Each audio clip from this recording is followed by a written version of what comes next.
Today, I'd like to tell you a story. Picture for me a battlefield from thousands of years ago. Two armies face each other. From one side steps forward a giant. Nearly 9 feet tall in stature, he is armored from head to toe, bearing a spear in hand and daring any opposition to come forward and face him. Then, from the other army, a young shepherd comes forward. He has no armor, no sword, only a simple sling and some rocks. Surely this seems almost comical, but somehow, in what must be some extreme turn of events, this young man is able to use his sling to propel one of these rocks forward, striking the giant directly in the forehead and sending him crashing to the ground. In case you haven't recognized it already, this is the story of David and Goliath, a classic tale that is supposed to be the perfect example of an underdog defying all odds to succeed. However, I'd like to look at it in a different light. Yes, Goliath was massive, but that size likely came with a cost. Historians believe he suffered from a pituitary condition that made him slow, unsteady, perhaps even half blind. His armor, while very impressive in appearance, likely made him heavy and rigid. David, on the other hand, could move quickly. He remained agile, and he used his wit to attack from distance, not trying to match brute force with brute force. And so, maybe David's victory wasn't so miraculous after all. His perceived weakness was what gave him the individuality to succeed, and the need to look for alternative approaches in order to reach this success. This is the idea that lies at the heart of Malcolm Gladwell's book, David and Goliath. He argues that we shouldn't see this as a tale of divine luck, but instead a lesson in perspective and strategy. We shouldn't view disadvantages as immovable objects, but rather as redirections that force innovation and resilience. Gladwell tells stories of modern-day Davids, entrepreneurs whose dyslexia sharpened their creativity and communication skills, and scientists whose early trauma forged the resilience they needed to go on to pursue cures for diseases such as leukemia. And as you begin to look around, these real-life stories can be seen far beyond the examples in Gladwell's books, showing just how often strength succeeds through setbacks. Today, I'd like to explore this idea. The idea that it is often the things that hold us back that also have the ability to propel us forward, and that strength in adversity isn't just a comforting phrase, but a pattern that can be seen again and again in human achievement. Tu Youyou is a Chinese pharmaceutical chemist who completed her most influential work during the Cultural Revolution in China in the 1960s. At the time, her profession was a dangerous one, as many officials often mistrusted scientists, and so they could be faced with execution or imprisonment. Tu was recruited as a part of a research group, Project 523, which aimed to search for an anti-malarial, a cure for a disease that was rampant in many parts of China, especially among southern soldiers. The urgency and necessity of this cure was beyond clear, and yet the conditions to facilitate its discovery did not match that. She had no access to sophisticated labs, high-end instruments, or sufficient funding. In fact, many of her experiments had to be performed with borrowed equipment. Due to China's political isolation at the time, even large parts of Western scientific research was inaccessible, leaving her with very little options for research progression. And therefore, she had to adapt. Without access to modern tools, she instead turned to ancient Chinese medicine, a redirection that would become vital. She documented over 640 recipes from ancient Chinese practitioners, and her team tested hundreds of herbal extracts until they discovered that Artemisia annua, or sweet wormwood, was effective in treating intermittent fevers. Now, just because they'd identified this plant did not mean their work was finished. Her team once again turned to her for a way to extract the key compound from the wormwood.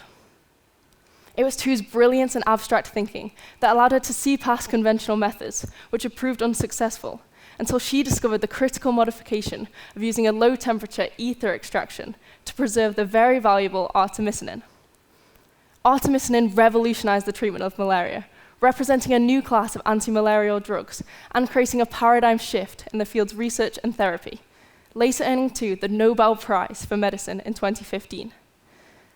It's important to note this discovery did not come from luck or fate. It came from Tu not allowing the struggles she faced to be the final story that was told. Her weaknesses was what gave her the unique perspective to search for cures in places that others in the Western world did not. Yet again, limitation leads to breakthroughs. Another David in history you may already be aware of is Stephen Hawking. He is arguably one of the greatest scientists of our time, and many people believe he was able to achieve this title despite his ALS condition. However, in many ways, it was his condition that shaped the greatness of his mind. Without control of his arms, he was unable to write equations or take notes. He was forced to visualize physics in his mind. His mental clarity allowed him to propose groundbreaking ideas on fields such as cosmology and black holes in ways others could not. Hawking radiation described black holes as not entirely black, but as leaking energy, a viewpoint that changed the way we understand the universe. Stephen Hawking achieved greatness not despite what he went through, but because he used it to his advantage. It was him who said, "Intelligence is our ability to adapt to change." And therefore, it is within all of us to find the intelligence to not see setbacks as a definitive end, but as the closing of one path as we search to find another. Hawking's story is well known, but rarely do we pause to see it in this different light. And so now I'd like to focus on perhaps the lesser-known story of Rosalind Franklin. She was a British chemist, best known for her vital contributions to the understandings of the structure of DNA and RNA. She attended one of only 2 women's colleges at Cambridge University to study physical chemistry, while battling the disapproval of her father, who believed that a university education was not suitable for women at the time. Instead, he held the view that she should uphold good British society expectations for women, and even went as far as to initially refuse to pay her tuition for Newnham College. Yet she continued to follow her passion, receiving a PhD in 1945, and by her early 30s she was an accomplished chemist, best known for her meticulous work in X-ray crystallography, a method of examining atomic structure by seeing how X-rays scatter through crystals. Despite this, when she began her work at King's College London in the early 50s, her talent was not appreciated. Being one of the only women in a male-dominated scientific field, systemic sexism caused her to become professionally isolated. She was excluded from common rooms where male colleagues exchanged ideas, and her working relationship with Maurice Wilkins was tense and dismissive. However, her exclusion from this inner circle was what gave her the independence to focus deeply and methodically on her work. She was able to use X-ray diffraction to create the clearest picture of DNA ever produced at the time. This method involved firing X-rays at purified DNA that had been stretched into thin crystalline threads, and then seeing the pattern produced on a photographic film. When the X-rays are sent through, the tiny holes or diffraction gratings within the DNA diffract the rays, and therefore cause interference between the multiple different sources of X-rays coming out of the other side. When these X-rays constructively interfere, the amplitudes add, and so we see a maximum on the photographic film. Equally, when they destructively interfere, the amplitudes cancel, and so we see a minimum. The best photo produced was the famous Photo 51, where you can really clearly see the amazing X-shaped structure it has. Franklin was able to identify that this X-shape was signature to a helix structure, therefore leading to the double helix model of DNA we all know today. Although she received very little recognition for it at the time, it is now abundantly clear how her accuracy and excellence underpinned one of the most significant discoveries in biology and transformed so many fields such as genetic testing, disease diagnosis, and forensics. Franklin's work faced many obstacles: sexism, isolation, and lack of recognition. Yet it was the skepticism she faced that pushed her to make her data irrefutable. It was her isolation that honed her precision and independence, making her science so rigorous and reliable. The struggle she faced was what refined her into one of the most disciplined scientific minds of her generation. And so, giants, as we have come to learn, are not just physical obstacles. They are the challenges that seem too large to overcome. Isolation, prejudice, loss, or limitation.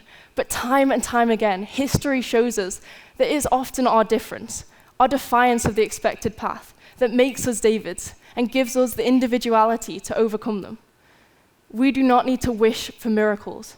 We simply need to recognize that our weaknesses can become our greatest strengths if only we are brave enough to look for a different way to win the fight. Thank you.